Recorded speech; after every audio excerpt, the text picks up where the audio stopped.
माझे नाव दीपेश सुरेश रवेंची आहे. इयत्ता 10वी. श्रीमती सुहासिनी प्रभाकर अधिकारी माध्यमिक शाळा इथे शिकणारा मी विद्यार्थी आहे. पुस्तकाचे नाव the power of your subconscious mind. लेखकाचे नाव डॉक्टर जोसेफ मर्फी. अनुवाद डॉक्टर जोसेफ मर्फी यांनी लिहिलेल्या the power of your subconscious mind या विषयाला महेंद्र शर्मा यांनी मराठीत भाषांतर केले आहे. भाषा सरळ व सोपी आहे. पुस्तकाचे मुखपृष्ठावर पुस्तकाचे नाव व लेखकांचे नाव दिले आहे. पुस्तकाच्या मलपृष्ठावर त्या पुस्तकाबद्दल माहिती दिलेली आहे व डॉक्टर जोसेफ मर्फी यांबद्दलही माहिती दिलेली आहे.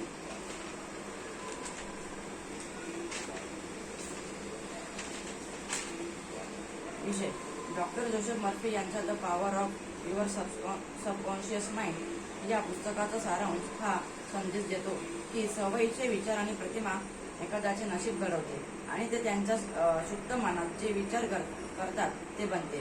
सुप्त मनाकडे सर्व समस्यांचे उत्तर आहे आणि मनात जे जाते ते एखाद्याचे जग ठरवते.